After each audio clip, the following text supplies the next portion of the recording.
Thank you. Good afternoon. My name is Kathy Stefanucci, and I will be your moderator for today's session. Welcome to the Cannabis Law in Canada online webinar presented by Russell Bennett.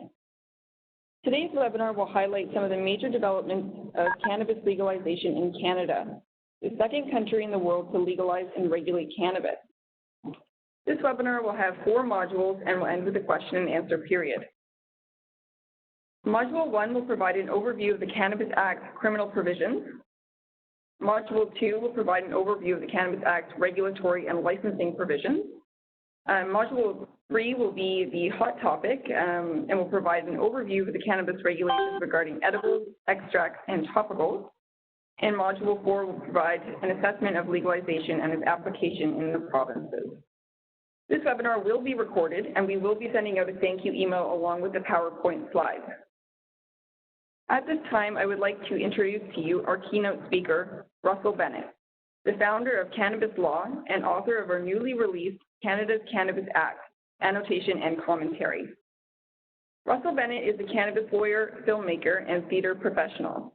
Prior to establishing a career in cannabis law, Russell produced and directed the documentary Stoned, Hemp Nation on Trial, which followed the marijuana possession test case and trial of Christopher Clay, owner of Hemp Nation, Canada's first hemp store. Stoned premiered on CBC and was nominated for Best Political Documentary at the Hot Docs International Documentary Film Festival. Russell also created the award-winning multi-character solo play, The Reefer Man, which told the story of a lawyer who moonlighted as an underground cannabis grower. Russell toured the play to fringe festivals and professional theaters across Canada. On April 20th, 2018, Russell founded his own firm, Cannabis Law, to service entrepreneurs and small businesses in the cannabis industry. Welcome, Russell. Thanks. What an intro. That's great. Thank you so much. I'm so excited to be here. A beautiful day.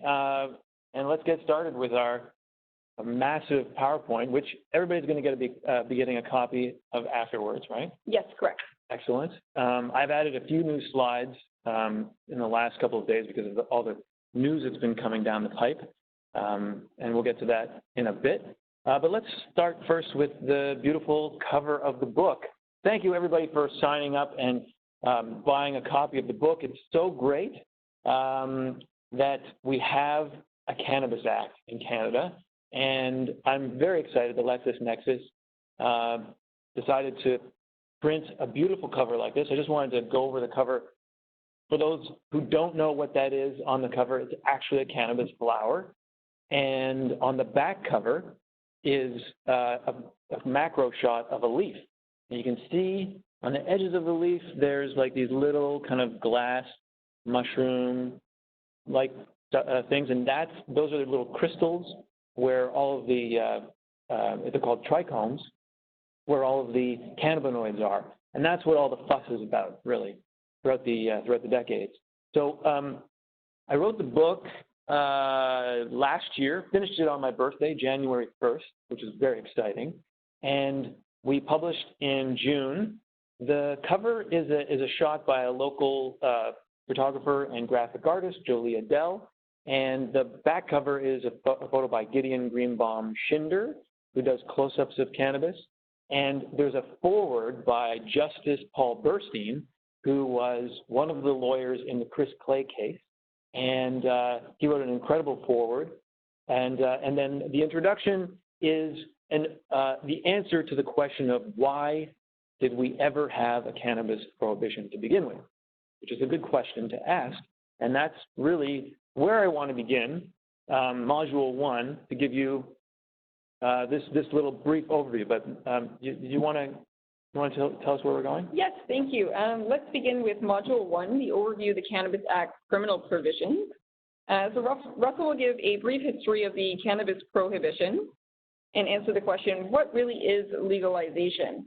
We'll go over the structure of the Cannabis Act, which includes 15 parts and 226 sections, and then review some selected provisions. Sounds good. Excellent. Well, this is a brief history. It's in 2 slides. It's just taken from the book to give you an idea of the timeline of what happened in Canada throughout the decades. You know that we first got our first drug law in Canada in 1908, thanks to the former Prime Minister, Mackenzie King, who was the Deputy Minister of Labor back in 1907, and he introduced the act into Parliament and wanted to criminalize opium, thought it was a good idea. However, this was a different time in Canada, and the intent of the act was just one of several other pieces of legislation that were used to marginalize mostly Chinese Canadians and try and remove them from the country. It was a dark period in Canada's history, and it's a period that I'd love to see historians explore a little bit more and bring to light. So that's what I'm trying to do with the book, and you'll see when you read the introduction, it goes into a little bit of detail with Mackenzie King's efforts, and also the efforts of the first woman judge in the entire British Empire, Justice Emily Murphy. And she wrote a series of articles in the Claims magazine in the 1920s, which got serialized into a book called The Black Candle. And if you don't have a copy, you should get a copy of The Black Candle. It's a funny read. There's only one chapter on cannabis, and it is very colorful about what happens when you smoke the dried leaves of the plant, turn to a raving lunatic. So it's a pretty funny fodder today.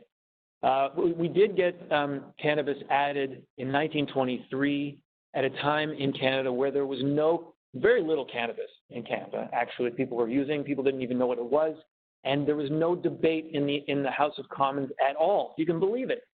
Adding a drug to an existing act that had no debate from anybody. Nobody asked what is cannabis. The only thing in Hansard says is one sentence. It says there is a new drug in the schedule, which is astounding to me. Add to that, there wasn't any use of the law for 14 years. You know, the first arrest for possession was 14 years, or arguably, 9 years, according to some historians, after the cannabis was added to the act. So a very bizarre turn of events in Canadian history, which set us up for one of the longest criminal prohibitions of a substance in history, 95 years. Well, in the late 60s, as you can see from 69 to 73, the Ledane Commission examined cannabis for 4 years. They published 4 books and came to the conclusion that we should at least decriminalize, if not legalize. The final report was published in 1973, so really Canadians have known since 1973 that we should be decriminalizing or at least, or legalizing. But it wasn't until 2018, as everybody knows, last year, the Trudeau government, Trudeau Jr., decided, yes, this was a great idea to campaign on, and yes, he won, and yes, he decided and brought in the new legislation. So I was very excited because all throughout my adulthood, I had been aware of the cannabis prohibition, but really didn't understand why we had it. And that kind of led to the fascination of researching it, and then leading to filming a documentary about the first test case that went up to the Supreme Court, the Chris Clay case, and then I just had a desperate need to do more, so I wrote a play which talked about how a grower's journey through the court system was just a terrible thing. So anyway, the 2018 Cannabis Act came into force on the heels of a series of medical cases and medical regulations that came into effect for people to be using cannabis for medical purposes. And that's really how we moved from Chris Clay's case using, the evidentiary record from that case for the basis of all the medical cases. And the first case was the Parker case in 2001. Yeah, 2001, right? 2001? Yeah. Okay. So that's the brief history. It goes into more detail in the book. Now, what is legalization? Why is it different? How is it different from decriminalization? Decriminalization is where you still have the law on the books, but the enforcement is not there anymore. So something like Amsterdam, where you can go to a cafe, smoke a joint, have a coffee, but the law is still on the books if ever the government wants to enforce it. Legalization is what we have now, which is actually regulating, creating a new law and regulating the substance. So that's what we have. Now, the way we have legalized is not the best way that I think we could have legalized. We could have legalized in a completely different way, but we decided to go this way. This is building an industry, a brand new industry on top of the existing industry and ignoring the existing industry, which I think was a bad idea, and I think is still a bad idea, creating this dichotomy between legal and illegal cannabis. I think that's a waste of time. Cannabis is cannabis. It's a plant. It grows. You cure it. You smoke it. You turn it into a variety of different products. It doesn't really matter if it's legal or illegal. I think, and I'm just going to make this pitch right now, that we don't need this schism anymore. We don't need this duality. We need to take the criminal element out of the entire cannabis industry completely and make it a regulatory, really pure regulatory. There should be enforcement of quality. That should be the main objective of Canadians, is the enforcement of quality cannabis. For example, we should just be growing organic cannabis. All of the companies that are growing cannabis today should not be using any pesticides. All right, that's my little soapbox and my little pitch. And I think that the way we could do that is by offering licenses to all of the existing growers, and that's something I can get into a little bit later. Something you should know at the bottom of the slide is that every quarter, Health Canada does what's called the National Cannabis Survey, and you can see it online, and it gives you all the stats on the cannabis industry. Great resource. Okay, so the Cannabis Act has some objectives. Section 7 of the Cannabis Act has a list of A to G of all these objectives, and generally speaking is to protect the health and safety of the public. So, and it's been, drilled down into young people and licit versus illicit and the criminal justice system and the supply and all of the rest of it. And it's a great beginning. I think Canada has done a wonderful job of, first of all, legalizing and being leading edge in terms of all of the G20 nations. Of course, Uruguay is the first country to legalize. But I'm very proud to be a Canadian today because we have decided to eliminate the majority of criminality against this drug. Okay, so here's what the Act looks like. The skeleton. There's 15 parts. Really, 11 parts are the big parts of the Act, and Part 1 are all of the criminal provisions. The criminal provisions are divided into two divisions. Division 1 is for the criminal activities, and that is a direct import from the Controlled Drugs and Substances Act. And then you have Division 2, which are the promotion, sponsorship, packaging prohibitions, and those come from the Tobacco and Vaping Products Act. Okay, so Part 1, let's drill down a little bit into Division 1. So these are the sections. So basically the same sections you'll find as in the Controlled Drugs and Substances Act, except that we have now divided trafficking into distribution and selling. So that's what it looks like on that chart. You see sections 9 and 10 are distribution and selling, as well as the possession for the purposes, and it mirrors the trafficking provision in Section 5 of the Controlled Drugs and Substances Act. This is the verb chart. What does distribution actually mean? It means everything but selling. What does selling mean? Well, I think it includes an exchange of money or some kind of consideration, and includes offering for sale, exposing for sale, or even having in possession for sale. The penalties. Let's talk a bit about the penalties. I've added a number of slides here to go over the penalties of each provision. You can see on the left The grayed out box is the Controlled Drugs and Substances Act, Section 4. So if you had a possession of, let's say 50 grams of weed a couple of years ago, what could you face for a first offense? A fine up to $1,000 or 6 months in jail maximum. What about today? Well, if you have more than 30 grams, but less than 50 grams on your person, then you're going to get a fine. A ticket, $200 ticket. But you're not going to go to jail. And if you have more than 50 grams, what could you get? You could get a fine of less than $5,000 or imprisonment up to 6 months. So the actual amount of the fine has increased with the Cannabis Act.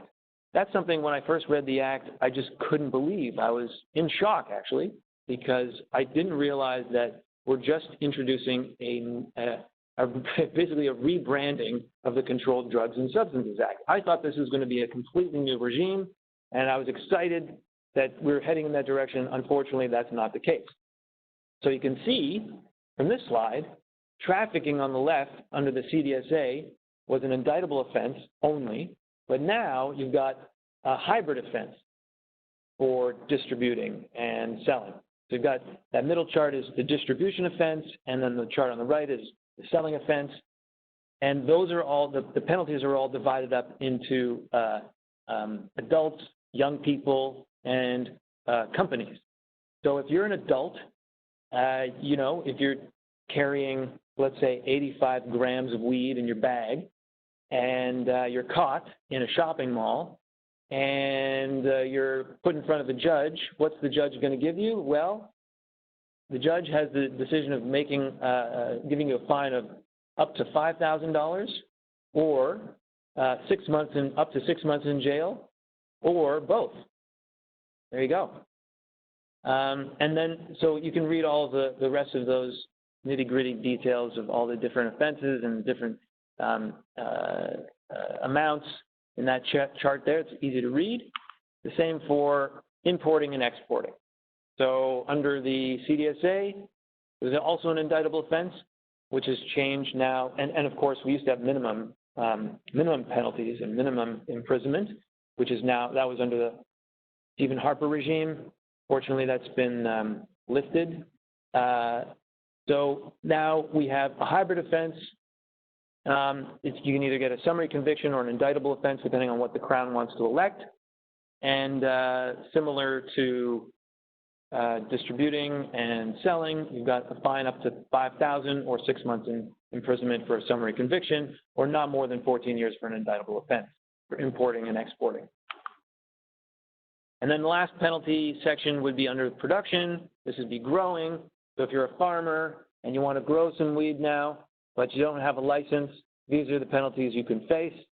For an adult, you've got the top line there, again, a fine of $5,000 or less, imprisonment 6 months or less, or both, and then all the other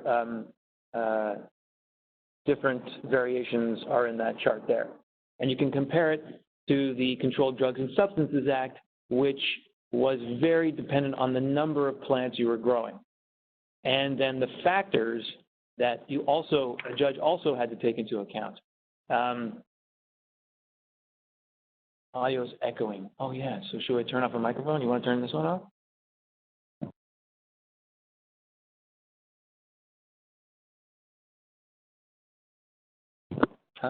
Both of them are on now? There's still echoes?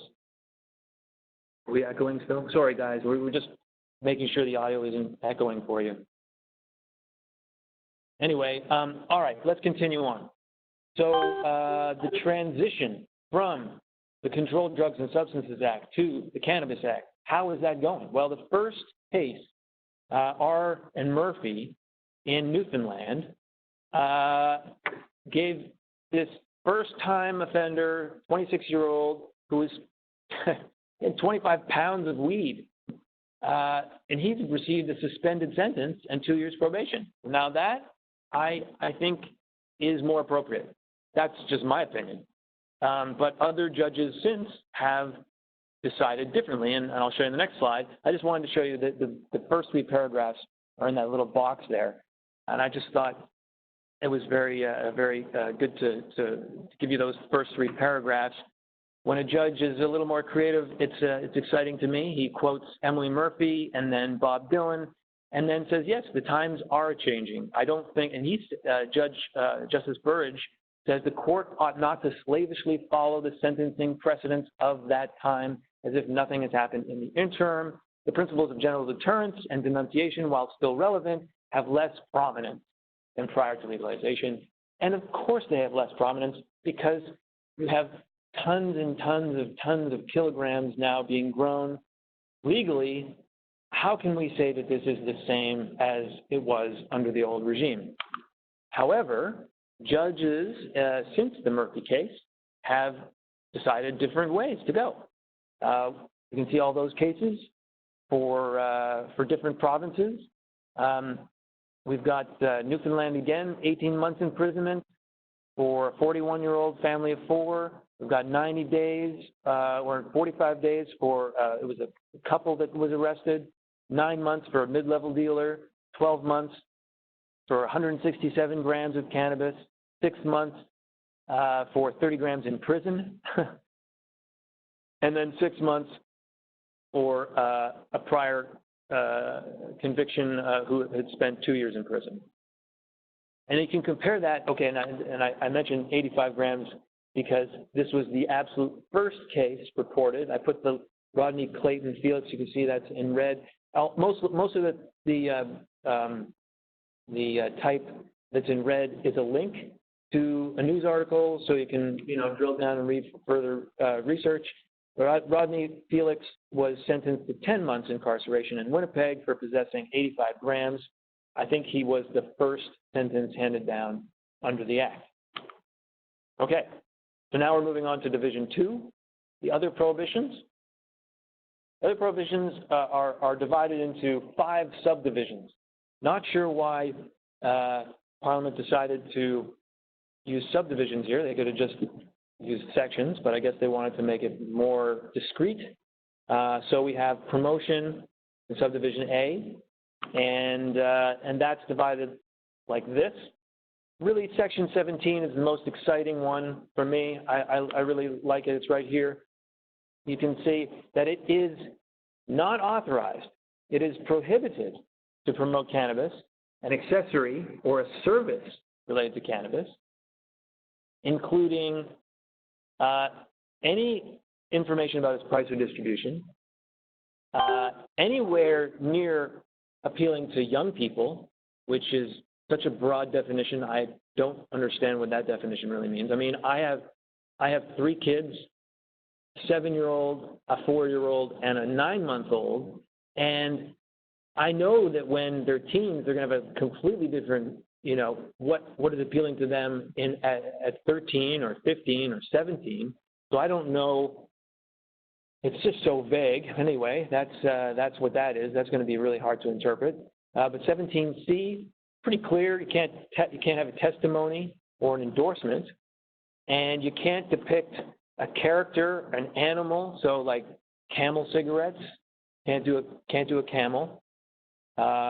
There's a good case that I put in the book about a wolf silhouette that can't be used. So this was taken from the Tobacco and Vaping Products Act. But E is the most exciting for me because I love who this is taken from the Tobacco and Vaping Products Act, and it says you cannot promote cannabis or any of its brand elements that associates cannabis or the brand element with or evokes a positive or negative emotion about or image of a way of life, such as one that includes glamour, recreation, excitement, vitality, risk, or daring. That's huge. I mean, what does that even mean? So you can't promote anything that has a positive or negative emotion, evokes a positive or negative emotion. It's just, wow. I don't know what that means. I think that means everything. All right. There is an exception to this 17.1 prohibition, and that is informational promotion or brand preference promotion. Equally, Health Canada has given no directives what these things mean, except for what's in sub 2. So you're allowed to send an informational promotion or a brand preference promotion if it's addressed and sent to an individual, an adult, and is identified by name. So I'm guessing you get a direct email that says, hi, Russell, this is from Canopy. Here is some information about our products. I think that's permitted. But what about somewhere in a building? Well, anywhere young people are not permitted by law is probably where else you can promote information. And then if you've taken the reasonable steps to ensure if your communication is by means of a telecommunication where young people cannot access that content. So an age-gated site. So you'll see like the Financial Post, they have their growth op, and it is age-gated, as are most companies. But if you're 15, I'm pretty sure you know how to plug in some numbers and get past that age gate. So is that effective age gate? Right now it is, but is that, I don't know. It seems a little bizarre to me. It also is not great to be limiting information about a product that people are going to be using. You want more information, not less. And then, of course, there's this week's recent exception, the Drake. I'm calling it the Drake exception. You heard it here first. We're calling it the Drake exception. If you buy a company and you are famous, does that mean you're allowed to promote anything on Instagram? Well, that's what the Financial Post said in their article a couple of days ago. If Drake were to promote More Life, which is the name of his company, which he owns 60% of Canopy now, if Drake were to promote More Life on Instagram, that would not be a violation of cannabis advertising rules because he is an owner. I disagree. I think that 17(2)(c) means that the Instagram account would have to be age-gated, right? You can't just have an Instagram account. So, okay. So then I put in the false promotion. Of course, you're not allowed to promote cannabis in a manner that's false, misleading, deceptive, but you can't also mention any of the good effects, like what benefits it has for your health, for your mental health, for your life. So this is also a problem, could be a problem. Well, what's the penalties? What are the penalties for breaching these Division 2 offenses? They're pretty stiff. It can be also, it's a hybrid offense, so indictable or summary conviction. And a first offense of a summary conviction is a fine of not more than $250,000. That is amazing to me that somebody could, in their company, be promoting on Instagram and get a fine of that much. So that's very, it's concerning to companies, which is why companies have been leery of promoting. But hopefully this will ease up. This is just beginning days, and maybe promotion will start to come online, because there's nothing quite like in the middle of winter seeing an ad for a beer like Corona or another tropical kind of beer on a bus shelter or a bus itself or a billboard.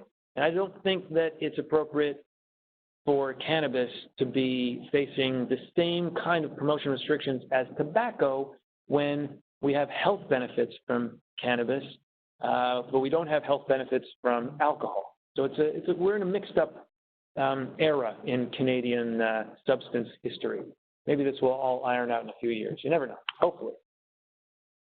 Thank you very much, Russell, for that overview of Module 1. We're now going to move into Module 2, an overview of the Cannabis Act's regulatory and licensing provisions. So this will include the legislative authority, licensing overview, cannabis tracking and licensing system, security clearances, and personnel. We are on to Module 2, and yes, legislative authority comes from Part 3 of the Cannabis Act, where Health Canada is authorized to regulate that list: importing, exporting, production, testing, packaging, labeling, sending, delivery, transportation, sale, possession, or disposal of cannabis. Amazing. That's awesome. And the regulations, which, wow, you get a chance to read the regulations. They are very comprehensive, excellently drafted. The regulatory and provisions are found under Part 2. And today we're going to be looking at a bit of that, plus a bit of Part 3 and a bit of Part 5, security clearances and good production practices. But I did want to highlight your attention to Part 14. We're not going over that today. And by the way, if you have after this webinar is over, if you, or during, if you have some topics that you'd like us to cover in future webinars, please let us know, because we do want to do another webinar. This is a great way to get some information out to people. And Part 14 could be part of that next webinar, because that was the former ACMPR, the Access to Cannabis for Medical Purposes Regulations, which has been just shoehorned into the Cannabis Regulations under Part 14, and that was the entire medical regime for patients. So I think that would be really deserving of a complete webinar on that, but we'll see if you agree.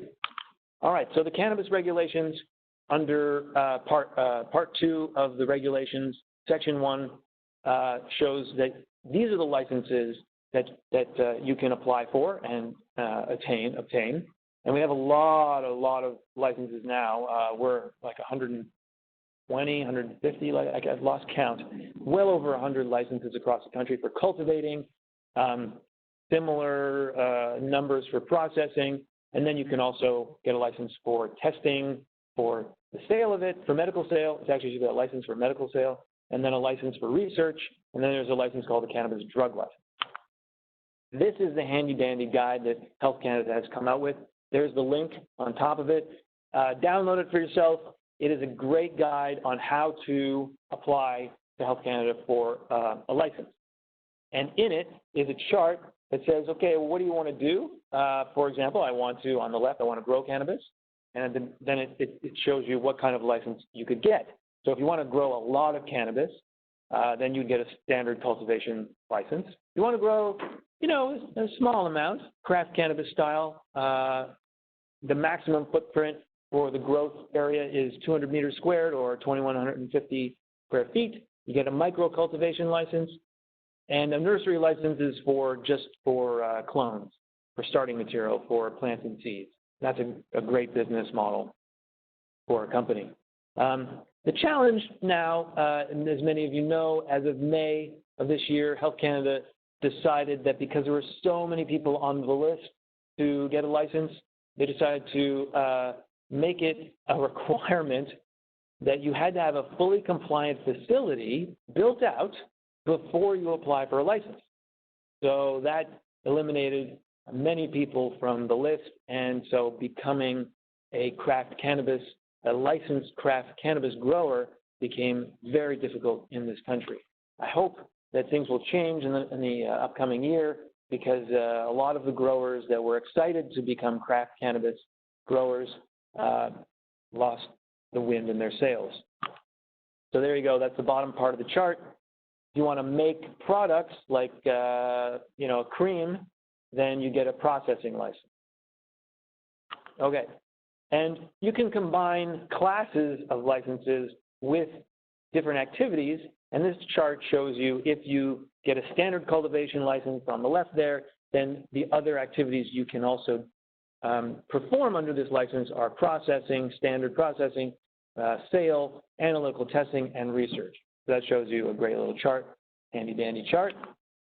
How do you apply? You go through the CTLS, the Cannabis Tracking and Licensing System.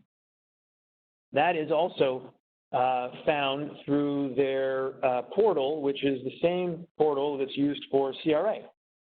So if you already have a GC key and you've got your online account set up with CRA, you can do the same thing for your clients with the CTLS.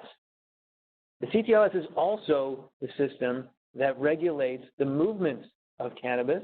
So everything is tagged, everything is identified, so you know from the grower to the retailer where it is in the system, and the CTLS is that system.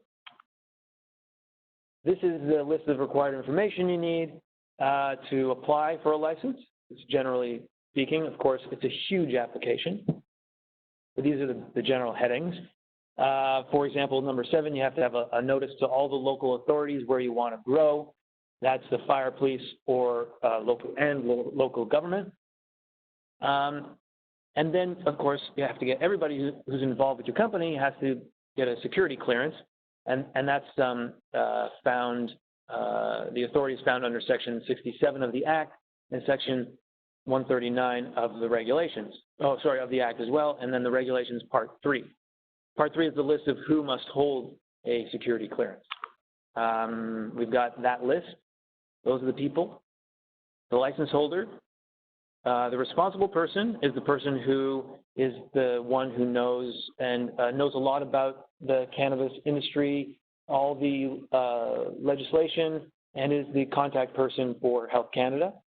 The head of security and the master grower, and you need a quality assurance person just for a processing license, not for cultivation or a production license. So these are the people, a little more detail on these people. The license holder is either an individual or it's a corporation or an individual in a partnership. The responsible person, there you go, I've already said that. And then head of security, you need a security plan. They're responsible for the organizational security plan. It's a huge plan you've got to draft. And then the master grower's got to be in charge of cultivation, propagation, and harvesting cannabis. And the QAP is the quality assurance person, and again, that's only for a processing license. They're a very important person for companies, and they have to have a very extensive resume in quality assurance. I thought I might just drill down a little bit into Part 5, which is the good production practices part, just to talk about. So if you have your company, you have to have the good production practices report that Health Canada has to review to make sure that you are growing with, proper filtration, sanitation, protocols for entering and exiting the grow facility itself, and all of those details can be seen in this guide. At the bottom is a link there, another guide, which is a good guide to have. Now, that ends module number 2. Great, so we'll head into module 3 now, an overview of the cannabis regulations regarding edibles, extracts, and topicals. And this will include an overview of the regulations, the objectives of these regulations, and which includes the new classes of cannabis, details of the rules and regulations regarding products, ingredients, packaging, and of course we'll go over warning messages. Excellent. So this is the Health Canada document, which outlines, and there's the link there as well, 288 pages. Half of it is in French, and you should download that. That outlines the new regulations that came into force October 17th of this year, and it also gives a really good background on why we have them, how they came into force, all the public consultation that happened, and the decisions that Health Canada made at the end. So specifically, the most significant amendments were made to parts 5, 6, 7, and 11, and then the new part was added dealing with the promotion. There we go. The objective is, of course, to protect public health and safety, and it's also to displace the illegal industry, which is going to be hard. It's going to be hard, I have to say, right? I mean, that's just my opinion. The objectives, let's drill down a little bit more into the objectives. We're going to try to reduce the appeal of products to youth. Again, youth, broad category, I think we should narrow that down. The risk of accidental consumption, the risk of overconsumption, because nobody wants to have a beverage infused with THC and then have a bad time. Although it's, I don't know, we're all adults. you know, I think we all learned how to drink alcohol responsibly. I know I had a hard time figuring out how to drink alcohol responsibly in my teens.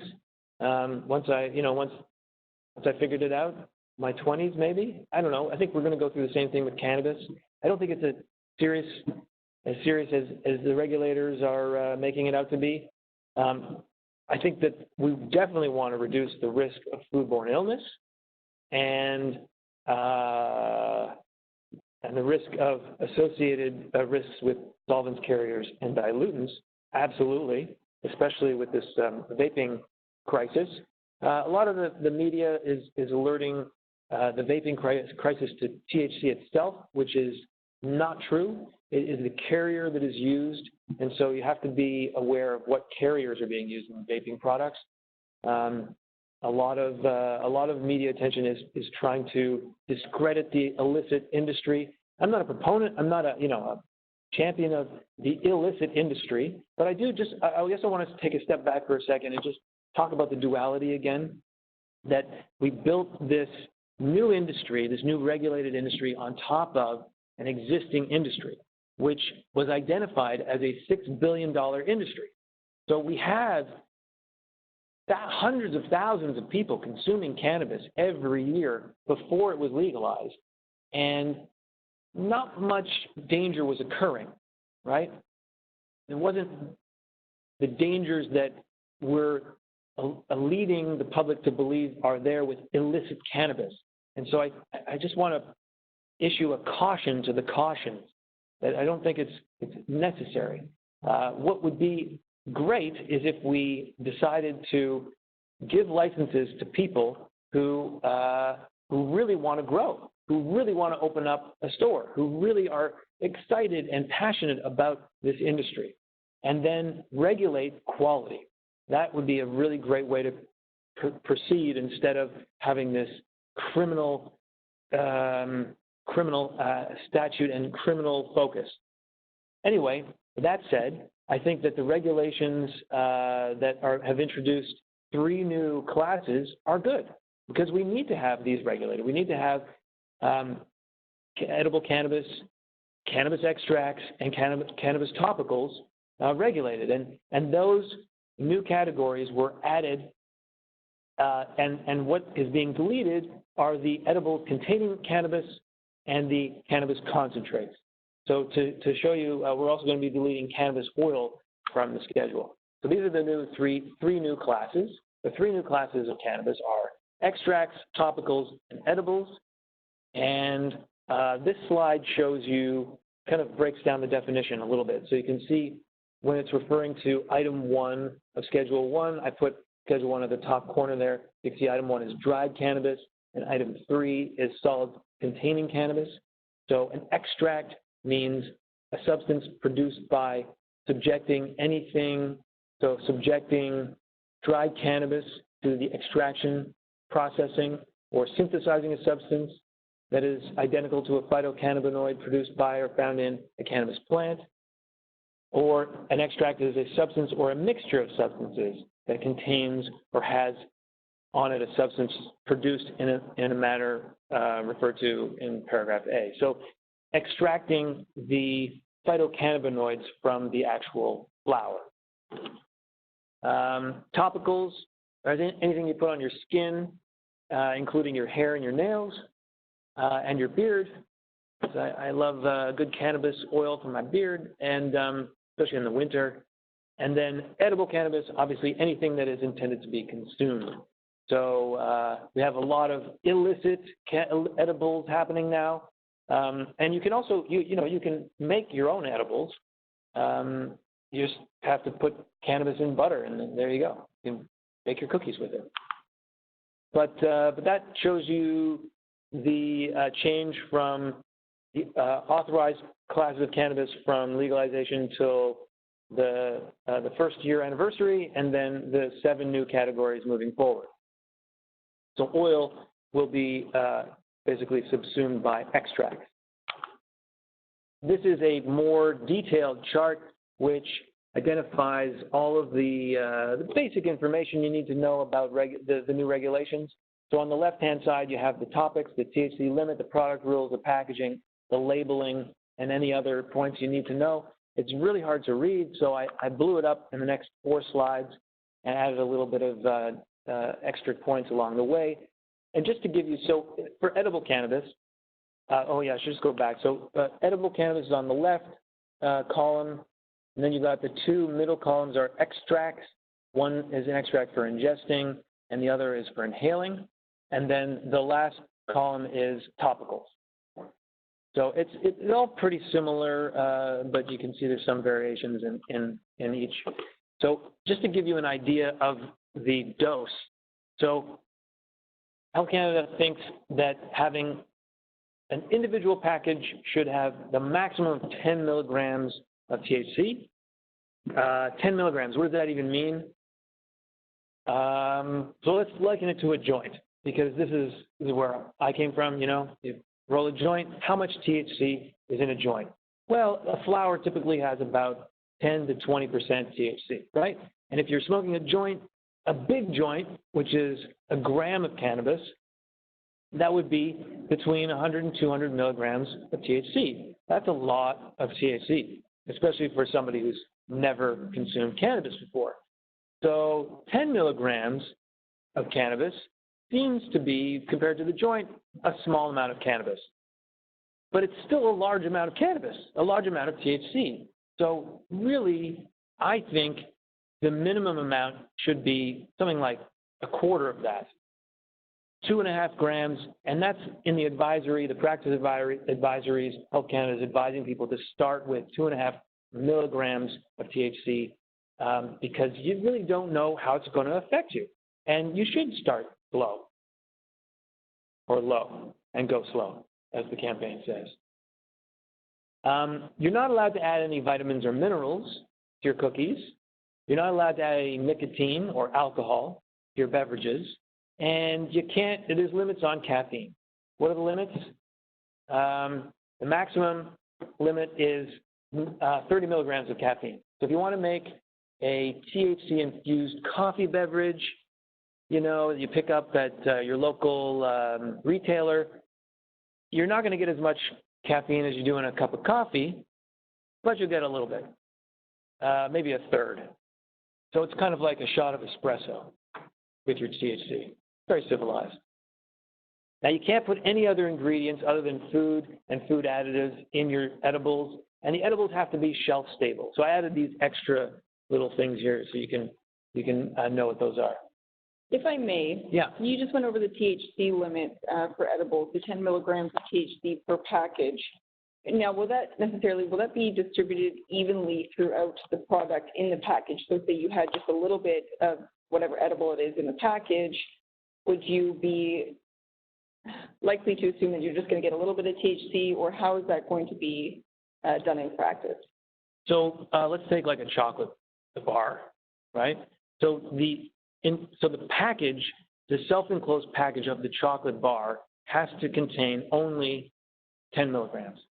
So it's not like you can have a big chocolate bar with like a dozen squares, each having 10 milligrams. Right. Right? So, but it's kind of like the single serving packaging. That's what it's like. But you can put single servings together in a package and have, you can sell it like in a bulk package of 10 milligrams, but each one has to be individually sealed inside the package. So this is where a lot of the cannabis companies are complaining about all the packaging, and the consumers are complaining too. It's like too much packaging. Do we need all of this packaging? Aren't we responsible enough adults? And then it's like, oh, well, what if the kids get into the chocolate and you don't know if it's the cannabis chocolate or okay, fair enough. But like also kids can get into the liquor cabinet and down a 26er of rum. So I don't know if it's such a big deal. I think what we really need to talk about is how we educate our young people. That's really more important than making this a law that is so vague, can be so vague and hard to interpret, almost impossible to enforce too. So, and then the packaging is an issue too. So, another thing that you have to be aware of as a company producing edibles is it has to be shelf stable.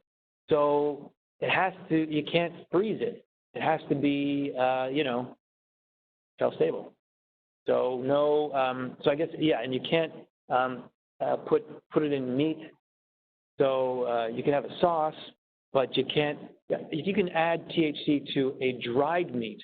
So you could have like salami infused THC, which sounds disgusting to me, but you could do that if you want to have like a pepperoni stick and you wanted to get a dose of THC. I don't know why, but there, you know, that's a novelty item, I'm sure. Maybe they sell them in Colorado already, I don't know.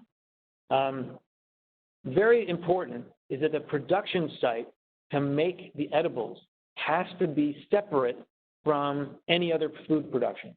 So this is preventing restaurants, for example, of having a kitchen where you can cook a little bit of infused, you know, Parmigiana in the same kitchen as your Parmigiana. So you have to have completely separate production sites.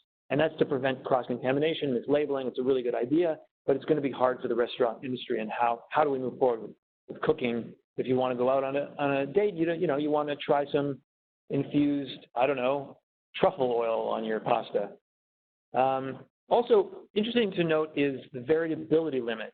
So while the package says this chocolate bar has 10 milligrams of cannabis, actually in practice, the allowance is 15% more or less. So the package could read it's 10 milligrams, but you could also, it could actually be, I guess that would be 11.5% THC or less. So that's a big variability, depending, like, because you're trying to rely on the dose, but the variability is 15%, which I think it's a big variability. So that's interesting to note. Okay, for extracts, 10 milligrams is, again, the same dose per unit, but again, you can put 1,000 of them. So like this is for blister packs. So if you have, you know, something like a capsule to ingest or a suppository, cannabis suppositories are becoming the rage, I hear. And you're allowed to mix it with ethyl alcohol for a tincture. So you can drop it in your mouth. And then for topicals, on the right side there, there's an ingredient hot list under the Food and Drug Act. Of course, the same applies to cannabis. And then, yeah, okay, so labeling. Labeling is an issue, especially given the size of the packaging, but you have to have that standard NFT guide there, which, you know, everybody knows that because every food product has that guide of how much protein, how much energy, how much sugar, all the nutrients, so that'll be on there as well. And then there's a 12-month transition period for existing classes of cannabis. So if we have cannabis oils right now, but they're not packaged and they're not labeled in this way, there's a 12-month transition period for companies to be able to get the new labels going. You have to put on a lot on the label. One is the warning label, which you can see on the bottom right there. That's the THC warning label, which I find very funny. Red. I guess that's to stop youth from, I don't know. If I'm 17, I'm going to look at that and go, oh, okay, I want that. So, yeah, I don't know if the regulators have kids. Let's see. You also want to put on the amount of THC or CBD that's in it. They should also put in what the terpenes are. Like, see, this just shows you that the regulators have no idea about cannabis in some respects, and that because their labeling shows that. An essential part of cannabis is of course, the cannabinoid content, which is THC or CBD, but there's other cannabinoids as well that we should know about, and other terpenes. And terpenes for edibles are essential to, I think, put on the package because you want to know what flavor what flavor your cannabis is. There's so many different terpenes, like limonene or linalool, or all different kinds that affect the effect that you have when you consume. Okay. The cannabis extracts for ingesting also have to have all those similar similar labeling requirements, but you should also say the intended use, like, for example, for vaping, or for topicals, the intended use has to be on there, for example, apply to skin. Okay, the last thing on module number 3 is the warning messages. We've got all these different varieties of warning messages that can put on the packaging as well. Yeah, again, good to have warning labels on them. I just think that we don't have any of these warning labels on bottles of beer. Why not? Should we start putting warning labels like this on cans of beer? I don't know. On 26ers of rum. It's just a lot of warnings for something that's not toxic. Okay, let's move on to the next and last module. Yes, thank you. So we'll move on to Module 4 now before moving into our question and answer period. Module 4 will be an assessment of legalization and its application in the provinces. Here we will go over a roundup of news articles and statistics for year number 1, see what that looks like. It will be an assessment according to the objectives of the Act. Did the government fulfill the law's objections? And lastly, an overview of the province's approaches to distribution. Yes. Yeah, so we're gonna just take a look and see what happened in year number 1. A lot happened. So much happened. There's so much positive and negative. It's such an exciting time to be in Canada and experience this, national legalization, especially after 95 years of prohibition. Because really, before it was legalized, and there's a resultant stigma of it being illegal for so long, is it just the simple act of smoking a joint in somebody's backyard is now legal. And I enjoyed smoking a joint in my backyard, watching my 4 plants grow this summer. Of course, I'm a terrible gardener, so they all had mold on them, and I can't actually use any of them. So I've got to learn how to grow better. But it's an amazing thing to be alive in this moment in Canada. So what I've done is give you a potpourri of reviews. All of those things on the screen are links to all of those articles, and you should read them. It's a really good review. It won't take you that long, and it'll give you a good review of the industry. By the numbers, however, Lyft and Company came up with this article, which I thought you'd enjoy.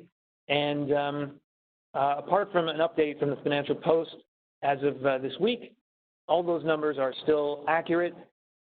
The $1.5 billion spent on cannabis, and that's legal cannabis. That's not illegal cannabis. That's legal cannabis. That's amazing to me. $1.5 billion spent on cannabis. Now, oh, no, I'm wrong. No, that's the entire industry, right? Sorry, I reread the slide. It's actually the entire industry. $1.5 billion was spent for the entire industry, legal and illegal, licensed and unlicensed. I apologize, which is far below the $6 billion number that we all believing that the industry possessed. But I guess estimating the illegal sales is very difficult to do, and I'm not sure how they do that. I'd like to know one day. If you know, please let me know. Type your notes in the comments if you do know how they estimate the illegal sales, because they're illegal. How would you know? Anyway, some other numbers here are 59% of women report never having used cannabis, but 51% of men report never having used cannabis or consumed cannabis. Men in general, consume more frequently than women. And then, so the average price of legal weed is $7.07, although if you've read the news lately, it is dropping drastically because the supply is just huge. There's too much supply. The average price of illegal weed is $5.59. Oh, and I was going to change that. So you see there, $5.59, the average price of a gram of cannabis on the black market. So that term I don't like that term. I think that's the wrong term to be using for the original market or the underground market. I think original market is probably the best way to approach that term. The original growers, the original market, they're still there, they're still growing, and basically half of all cannabis that is sold in this country is still being sold and grown by the original growers. That can be changed with one stroke of a pen, by the way, which I'll get to in a second. So the number of kilograms of dried, finished inventory across Canada as of August was 60,000, over 60,000 kilograms. That's incredible. Considering that consumers only bought 13,000, we have an oversupply. It is incredible. What are we going to do with all this weed? Well, better get other countries involved. I know that Aurora just signed a deal with Italy. So very exciting times in the world here. And some more numbers. We have, oh yes, SAD, the Ford government, SAD, Ontario government has lost $42 million this year to start up their provincial retailing facilities. And I guess that hopefully we'll see that changes. The number of cannabis retail stores is 561. There's only 25 in Ontario. We will have another 50 this year, or 75, but really it's not enough in Ontario. Everybody knows from the Colorado example that we need roughly 10 stores for every 100,000 residents. That means we're going to need about 1,400 stores in Ontario. Okay, so let's get selling. Let's get licensing, Ontario. Let's open it up. Alberta has opened it up. Let's open it up. You want to combat the black market, the original market, let's do it with more stores. 2.7 billion, the per year size of the market for edibles and other cannabis goods made after legalization. So that's a Deloitte figure. Beverages are going to bring $500 million into the Canadian market, according to their estimates. And then you've got 3 million new consumers, and you've got 8% more Twitter use of the handle #cannabis. Most commonly used in Vancouver, of course. Okay, so let's analyze how the government did this year and how we're going to measure how the government did. We're going to measure it against the objectives. The objectives, as we said at the beginning, Section 7, there are the objectives. So, number 1, has the government protected the health of young people by restricting their access to cannabis?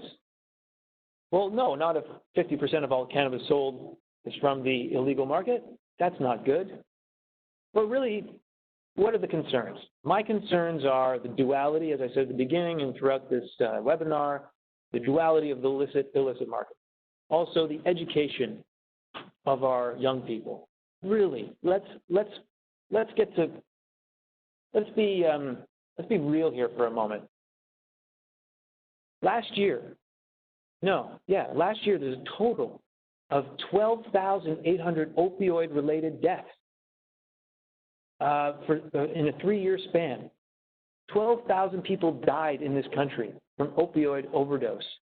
That's where we should be focusing our attentions on educating our young people. Cannabis is not life-threatening. Cannabis it doesn't cause death the way that opioids do. Why all of this attention and focus on the criminality of cannabis?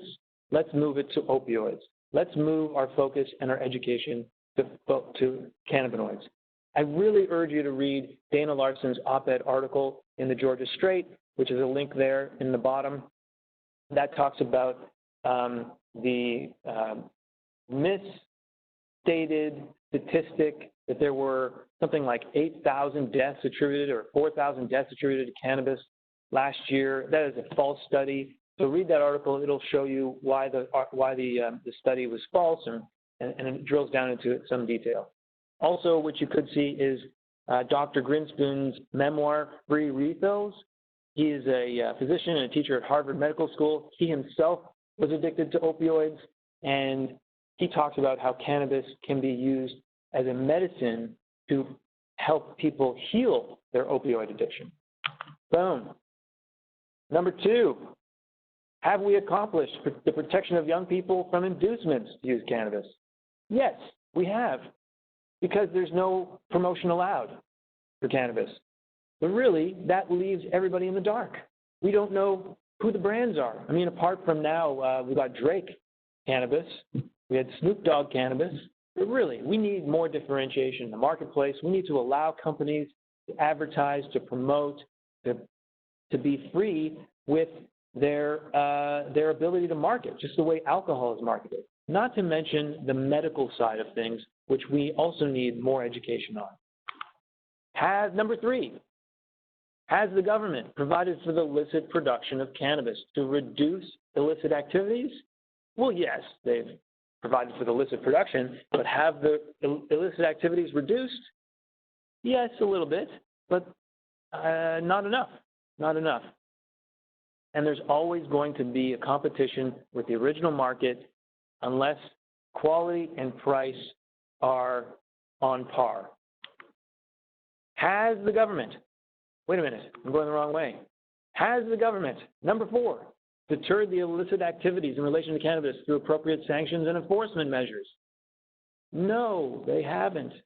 When more than half of all cannabis sold is from the underground market, we have not achieved success.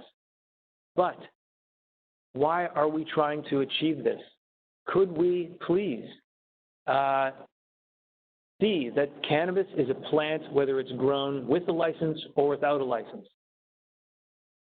It would be great if we could just give licenses to all of these growers as a start. This is a chart showing by province how many people have licenses to grow marijuana for medical purposes, either for themselves or designated for somebody else. 30,000 people in this country could be licensed with micro-cultivation licenses today with a stroke of a pen, and that means we would have a better industry. We would have a much more grounded industry with craft cannabis. All right. Second to last, have we reduced the burden on the criminal justice system? Yes and no. I don't know. What do you think? Have we reduced the burden on the criminal justice system? I'm not sure if we've met that objective. No? No. Okay, tell me why. I think there's still lots of Cannabis Act charges coming in through the court. I don't think it's necessarily really reduced the volume in the court. And your experience, you've experienced that both sides of criminal law, the Crown side and the defense side? Okay, so you've seen a lot of charges coming through the courts. Still coming in, yes, under the Cannabis Act. Right. So we have a long way to go to make this not a criminal thing, right? Absolutely. I think we have some positives, which are the pardon, the act to allow free pardons, so people don't have to pay $631 anymore, and they don't have to wait 5 to 10 years to get a pardon. But on the other hand, it's not expunged from the record, so while they're getting a pardon, people are still not getting expunged from the record, so it's still on the record, which is not great. If they want to apply for a job and their potential employer searches the database, or if they're trying to cross the border, so it's still not there yet. We have a long way to go. In Calgary, we saw that law enforcement stats fell 100%, which is great. Why is that? Maybe it's because they've got the most number of stores per capita. In Ontario, we've seen that the most number of charges were laid for improper storage of cannabis. So driving with your weed in the front seat is a no-no according to our law. You can't do that. So you got to put it in the trunk. Okay. This is the second to last. Sorry. Yes. The second to last objective, has the government provided a quality control supply of cannabis? No. I don't believe they have. They have begun that process, but because of these 3 points, I don't believe they can achieve their goal. So when it was illegal, except for medical purposes, Health Canada allowed 13 pesticides to be sprayed on medicinal weed. A bad idea to begin with.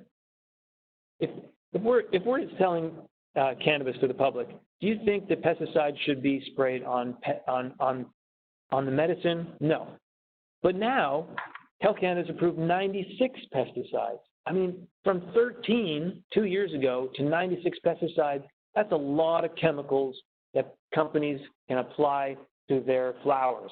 That's not a great idea, especially when we don't know all the effects that those 96 pesticides have when you combust that chemical.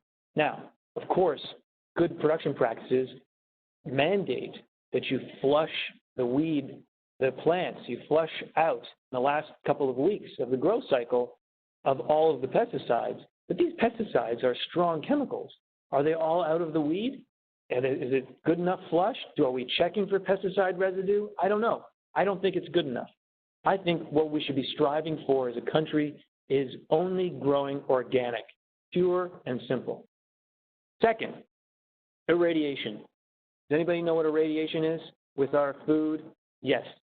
It is allowed to irradiate potatoes and onions, wheat, flour, beef, spices, and other seasonings so we can destroy sprouting, killing insects, killing the mold and the yeast. Okay, that's for food. And then they have to put that little symbol on the package so you know as a consumer that that food has been irradiated. Well, irradiation is practically done on all cannabis plants.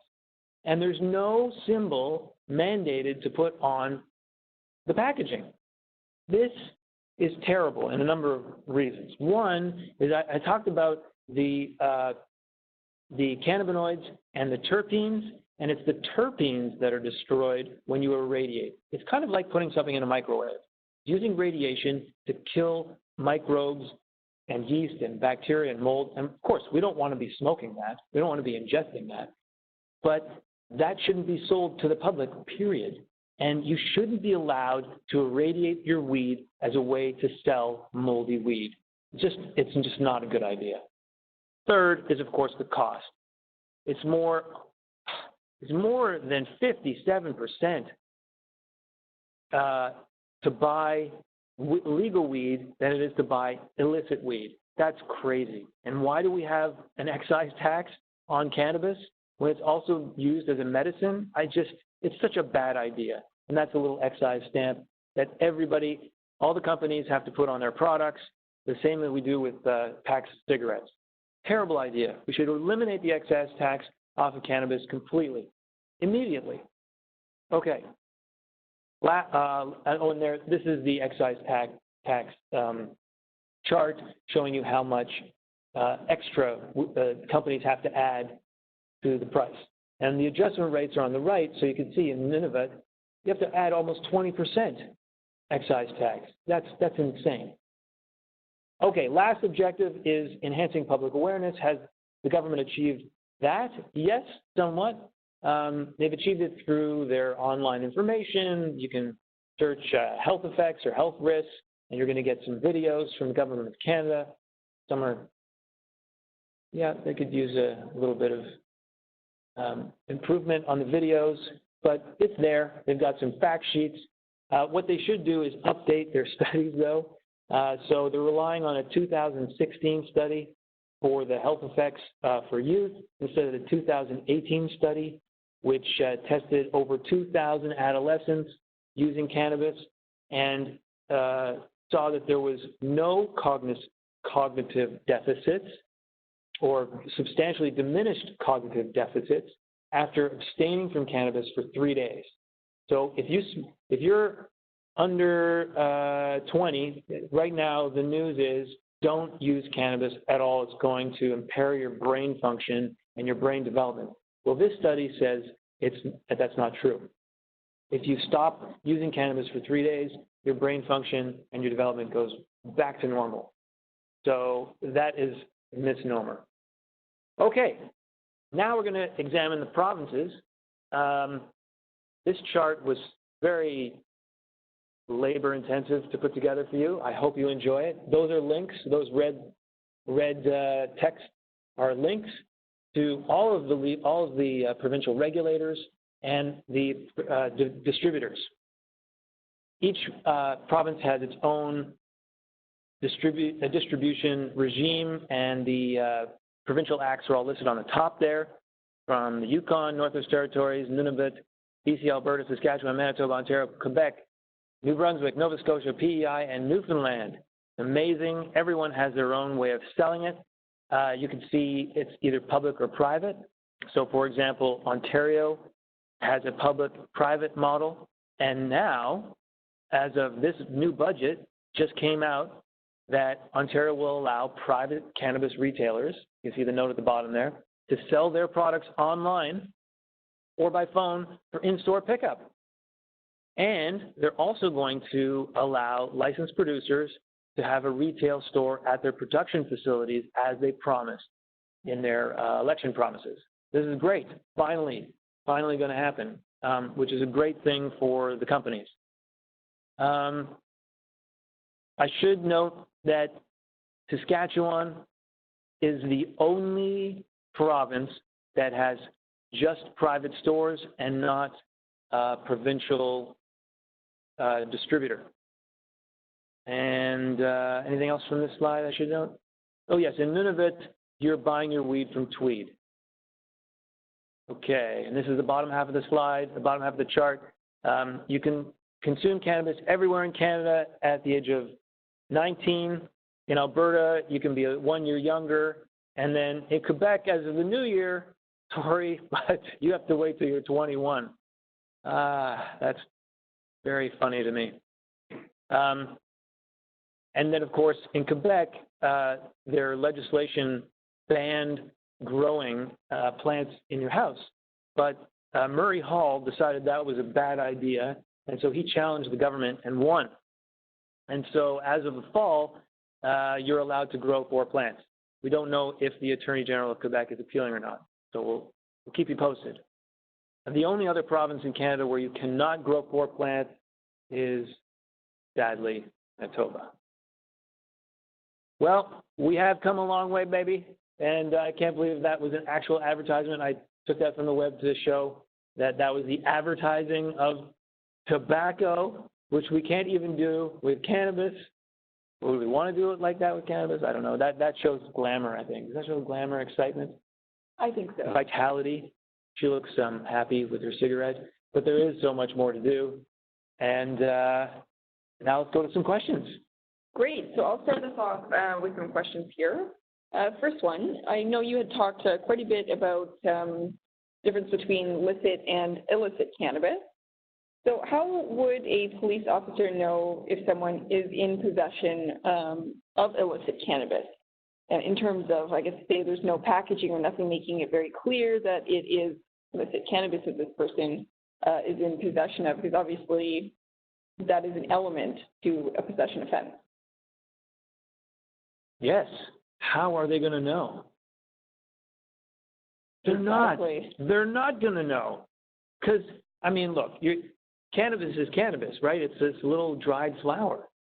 Whether it comes from a plastic container from Tilray or Canopy, or whether it comes from your local weed dealer, if you've got your local weed dealer's product in your Tilray bottle in the back of your car, police officer's not going to know.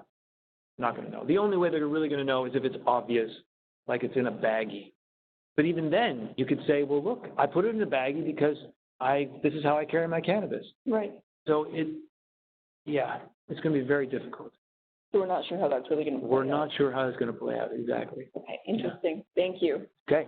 Now that the new regulations are in place regarding edibles, extracts, and topicals, what are the implications for already licensed producers? What will they have to do? Most licensed producers have already got their processing license, and if they haven't already, they'll have to do that, because the processing license is what you need to create these new products. Right, and will they need a separate facility in order to create those products once they have their license? Separate facility, exactly, which will have to be fully built out and compliant before they can apply for that license. Which they're not guaranteed. they're not guaranteed, but you'd think, you're working with Health Canada, you're putting your millions of dollars into a facility, you want Health Canada to say yes, but you're right. There is no 100% guarantee, which makes it very risky for new entrants. Right, right.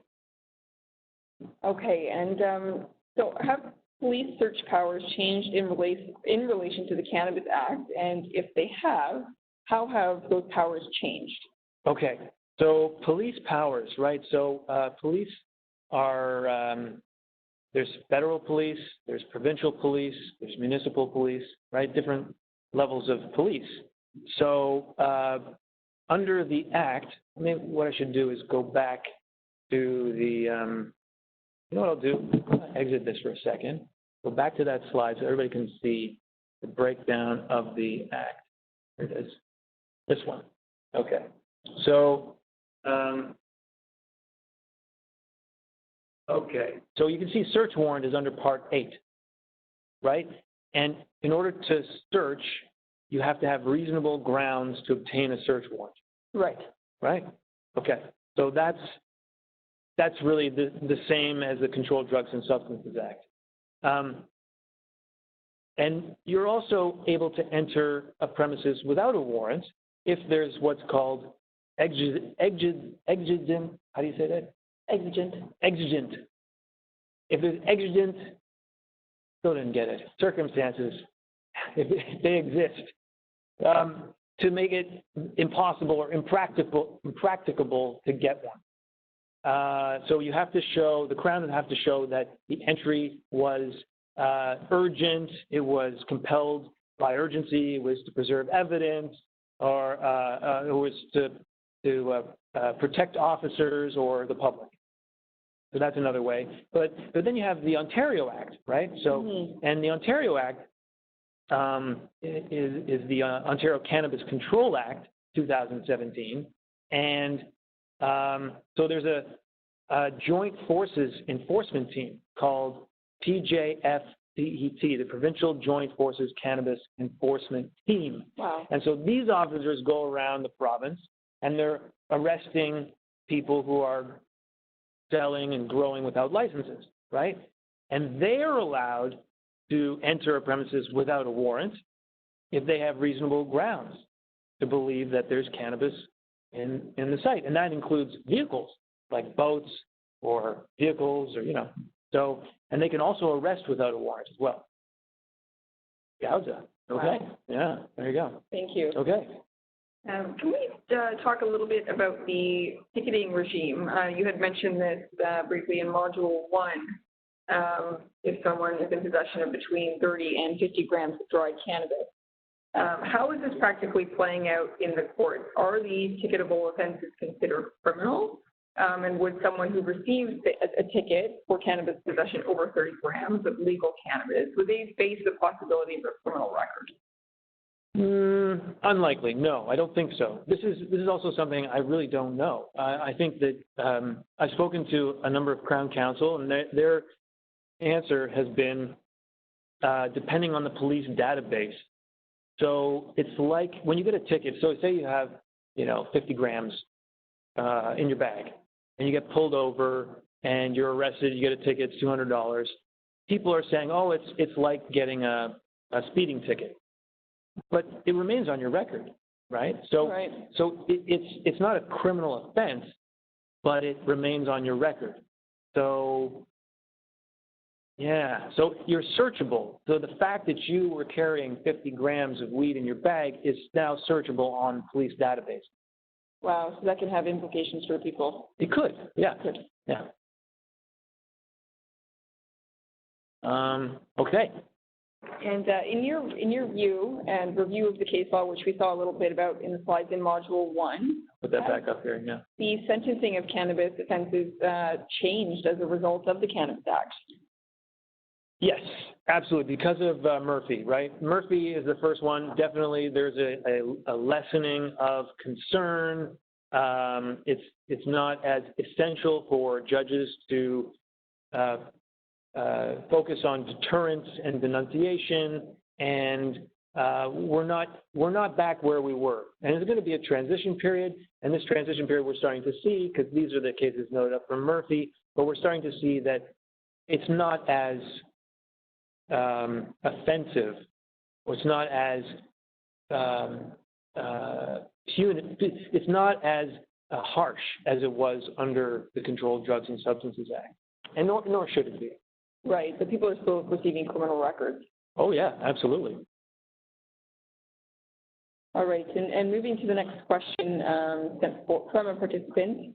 To whom do these promotion restrictions under Section 17 apply? Section 17, yes. Yes, so would an individual who is a director of a cannabis company or owns shares not be permitted to share product information or a testimonial on their own Instagram?